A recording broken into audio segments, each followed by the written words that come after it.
So I want to start with this question for the lawmakers here from Minnesota. As you know, Donald Trump has been posting these conspiracy theories about the linking Governor Walz to the killing of your former speaker and insinuating that Governor Walz had something to do with it. Can you please raise your hand if you think this is an appropriate action by the President of the United States? Raise your hand, please.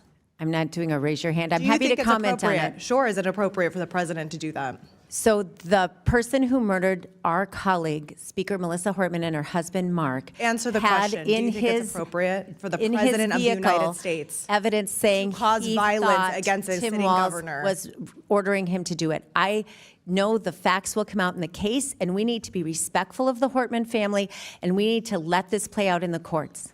That is unacceptable. It is inappropriate to the highest degree for the President of the United States to be sharing conspiracy theories that are obviously going to lead to violence directed at Governor Tim Walz. Now, moving on to the issue here today, we all care deeply about combating waste, fraud, preventing corruption, and holding bad actors accountable. Unfortunately, this country has seen an unprecedented avalanche of such abuse in the past year, all stemming from the Trump administration, the most corrupt and the most wasteful administration in American history.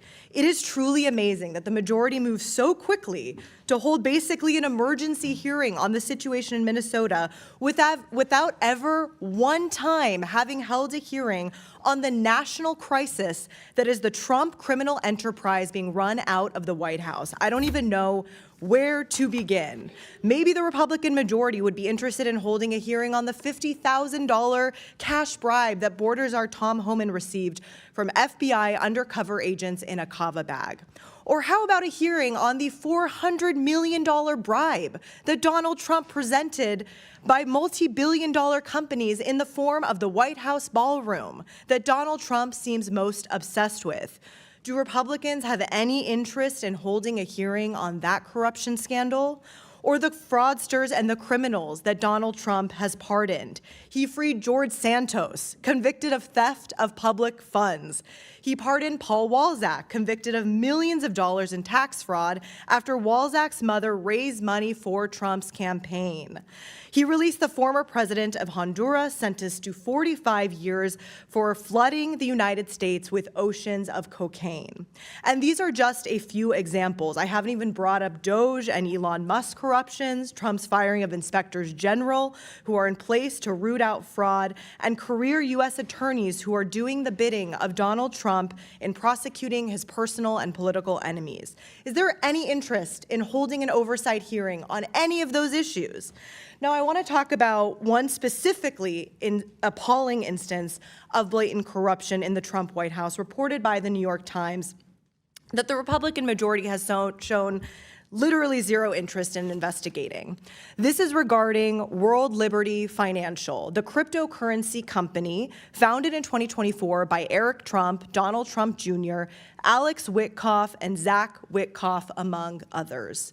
If those names sound familiar, it is because the company is a joint project by the Trump and Witkoff families, Steve Witkoff being Trump's special envoy in the Middle East.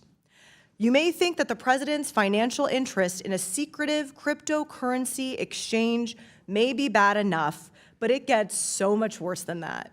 Emirati investment firm MGX invested $2 billion in the Trump-Witkoff crypto business, personally enriching the sitting president of the United States, his family, and Witkoff as a White House employee. This is at the same time that Witkoff is an envoy to the Middle East. He's the one negotiating with the Emiratis as an official representative of the United States government. While Witkoff and his sons were negotiating this private crypto deal, Steve Witkoff was also in charge of negotiating with the very same officials as a U.S. official to give the Emiratis something they desperately wanted from us: highly advanced and specialized computer chips. To make the corruption even more explicit, just after the crypto deal went through, Donald Trump gave his go-ahead for the transfer of hundreds of thousands of advanced chips to the Emiratis, despite the extremely concerning national security implications. It's perhaps one of the largest and most obvious corruption schemes in U.S. history, implicating a foreign government paying off the President of the United States and the White House to the tune of literally billions of dollars in exchange for sensitive U.S. technologies. So please let the Republicans spare us with their feigned concerns about waste, fraud, and corruption. I yield back.